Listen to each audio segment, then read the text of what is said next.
Dua ada umpan balik yang kita terima, tolong nanti di agenda kita yang pertama disampaikan adalah tindak lanjut hasil lokakarya lintas sektor triwulan kedua. Nah, disampaikan kepada masyarakat Bapak dan Ibu, kemarin kami menerima yang di triwulan 2 ada 10 masukan. Dari 10 masukan itu kami tindak lanjuti hanya ada 2 karena 8 itu bukan menjadi kewenangan Puskesmas. Dijelaskan aja. Kenapa Bapak dan Ibu? Saya pernah berada pada situasi itu dan saya melihat ada salah satu puskesmas yang menyampaikan, saya duduk paling belakang dan masyarakat mengatakan seperti ini. Oh, beda ya ternyata puskesmas sekarang. Apa yang kita sampaikan ternyata mereka tindak lanjuti dan dia sampaikan kepada kita.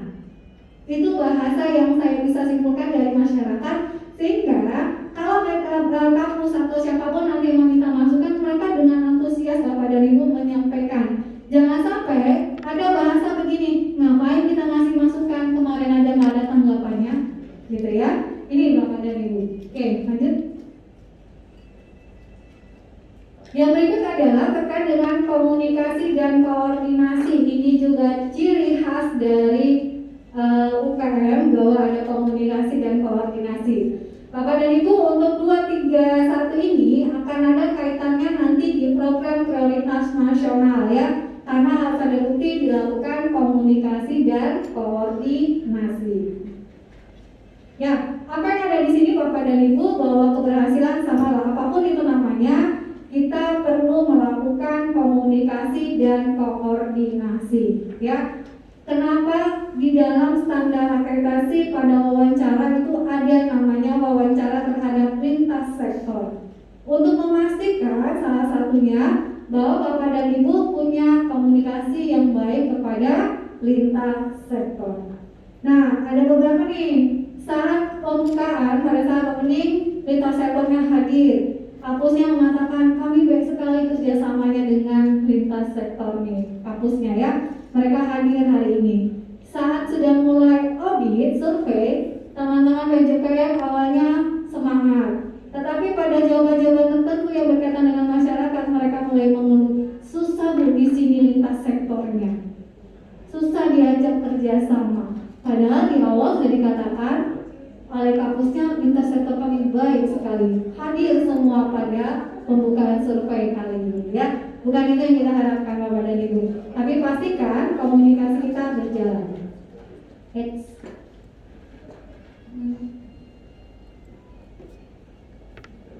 Ya, selanjutnya mekanisme komunikasi koordinasi dapat dilakukan melalui pertemuan, lokakarya mini, dan metode teknologi informasi lainnya. Nah, ini kenapa kami perjelas, karena di bab sebelumnya cuma dilakukan Puskesmas melakukan komunikasi dan koordinasi titik. Kemudian di situ diminta dilakukan evaluasi terhadap komunikasi dan koordinasi. Bingung, Bu, yang komunikasi koordinasi itu dalam bentuk apa ya? Di sini sudah jelas, silakan dipilih. Apakah Anda ingin melakukan semuanya? Silakan, terbuka, ya. Selanjutnya adalah kebijakan dan prosedur komunikasi ditetapkan. Berdasarkan ini yang mana yang ingin Anda tetapkan. Evaluasi dan tindak lanjut terhadap pelaksanaan komunikasi dan koordinasi dilaksanakan sesuai dengan ketentuan yang ditetapkan. Hanya ada 2 Bapak dan Ibu yang diminta ditetapkan mekanisme komunikasi dan koordinasi. Kira-kira dokumennya dalam bentuk apa di sini Bapak dan Ibu? Hah? Apa? SK dan? Iya, ingat. Ada kata mekanisme itu adalah langkah. Ada SOP, pasti ada SK ya.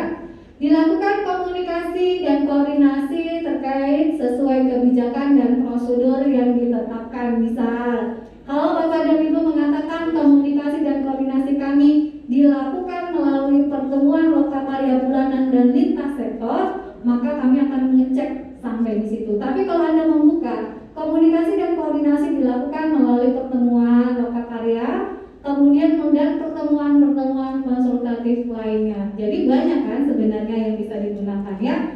Apa yang kita tulis itulah yang akan dilihat oleh para surveyor nanti. Kemudian yang keempat, pembinaan berjenjang. Nah, Bapak dan Ibu, untuk pembinaan berjenjang ini paling banyak nanti dampaknya untuk memenuhi standar yang lain.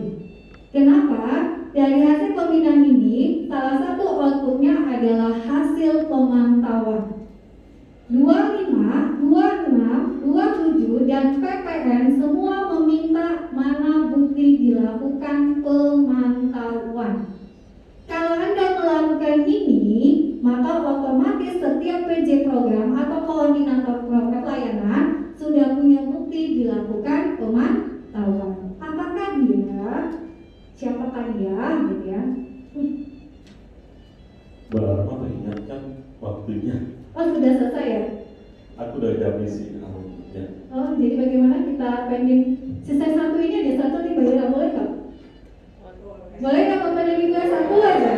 Iya, boleh ya. Oh, sampai besok. Boleh? Oh, alhamdulillah. Oke, yang pertama, PJUKM mempunyai kewajiban memberikan arahan dan dukungan terhadap pelaksanaan kegiatan dalam melaksanakan tugas dan tanggung jawab PJUKM. Yang kedua, pembinaan meliputi pemahaman terhadap pelaksanaan kegiatan, termasuk pembinaan terhadap masalah dan hambatan yang dipenuhi, mulai dari identifikasi, analisis, sampai dengan upaya penyelesaian masalah. Selanjutnya, PJUKM melakukan tindak lanjut bersama koordinator dan pelaksana melakukan tindak lanjut terhadap hasil evaluasi. Saya coba terjemahkan. Setiap bulan, Bapak dan Ibu melakukan lokakarya bulanan, benar kan? Iya, Dinas Desa juga perlu memantau itu ya. Sebelum melakukan lokakarya bulanan, sebaiknya PJUKM ketemu dengan para koordinator dan pelaksananya yang biasa disebut dengan pralogni. Nah, silakan PJUKM menjadwalkan, tidak bisa semuanya dalam satu waktu. Misal, hari kita sepakat nih, pada minggu keempat saya akan melakukan kegiatan pertemuan dengan semua penanggung jawab dan para koordinator. Hari Senin saya ingin ketemu dengan koordinator kesehatan keluarga dan timnya. Ya, ini Bapak dan Ibu kenapa? Ini kan kalian pelayanan nih, semuanya ada pelayanan. Ambil pertemuan itu jangan lama-lama. Teman-teman tuh tidak terlalu suka pertemuan lama-lama, bosan ya. Nah, misalnya pastikan yang dilihat capaian kinerjanya, kemudian capaian pelaksanaan kegiatannya, ada dua ya. Jadi nanti dilihat, misalnya bulan ini RPKB-nya ada berapa? Ada 20 kegiatan, nggak terlalu banyak, 10 kegiatan. Dari 10 kegiatan itu, sudah berapa yang terrealisasi? Ternyata hanya ada 8, 2 tidak. 2 ini akan ditanya, mau ditaruh di mana nih? Dilakukan di mana atau tidak ya? Nah, dari yang 8 ini, Bapak dan Ibu lihat nih, kan Bapak dan Ibu, PJUKM harus melihat RPKB bulan ini ada 8 kegiatan yang terrealisasi dengan X rupiah. Berapakah target yang dicapai? Ternyata target yang dicapai harusnya 35%, dia hanya bisa mencapai 20%. Silakan ditanya, apa masalahnya? Ya kan? Apa masalah sehingga ini tidak terlaksana? Itu adalah salah satu bentuk pemantauan. Sekalian hambatannya pun diperoleh, ya. Jadi sekali melakukan kegiatan itu, khusus PJUKM, dia ada bukti dilakukan pembinaan. Mana contohnya ini, setiap tanggal ini saya ada pembinaan. Ini yang diminta di 24. Tetapi masuk ke UKM esensial, UKM pengembangan, dan PPN, mereka harus bisa melihat, memperlihatkan buktinya. Mana hasil pemantauan tadi? Oh, kegiatan saya ada 20, realisasi segini, masalahnya ini, dan ini sudah dikomunikasikan di internal UKM. Kemudian ketika dicoba ditarik ke lokakarya bulanan juga sudah satu garis Bapak Ibu ya. Oke, apa yang diminta? PJUKM melakukan pembinaan secara periodik dengan jadwal yang disepakati. Kalau yang senggak tidak dibilang seperti ini, tapi kalau ini sudah jelas terjadwal ya. Selanjutnya, PJUKM bersama timnya mengidentifikasi, menganalisis permasalahan dan hambatan tadi yang saya sampaikan. Kalau di sini sasarannya adalah semua tim kerjanya UKM. Selanjutnya, PJ UKM melaksanakan dan tim melaksanakan tindak lanjut mengatasi masalah dan hambatan dalam pelaksanaan kegiatan. Bapak dan Ibu, kalau yang nomor 3 ini tidak semua harus ada masalah dan hambatan, tergantung dari pencapaian masing-masing pelayanan. Jangan dianalikan masa, oh berarti kita harus ada masalah. Enggak. Kalau misalnya dari 5 UKM esensial dengan 1 pengembangan yang bermasalah cuma di bagian prokes, ya prokesnya aja yang dimasukkan. Maksudnya yang ditindaklanjuti. Kalau nggak ada Bu, ya memang nggak ada, jangan dipaksakan ada, ya tergantung. Tapi biasanya ada Bapak dan Ibu. PJ UKM melakukan evaluasi bersama tim melakukan evaluasi hasil pelaksanaan pada elemen penilaian huruf C dan melakukan tindak lanjut atas hasil evaluasi, ya. Dan ini tidak mungkin dijalankan dalam waktu yang bersamaan. Misalnya masalahnya ditemukan di bulan September, mungkin tindak lanjut evaluasi nanti di bulan Oktober, ya, karena dia mengevaluasi setiap bulan secara periodik.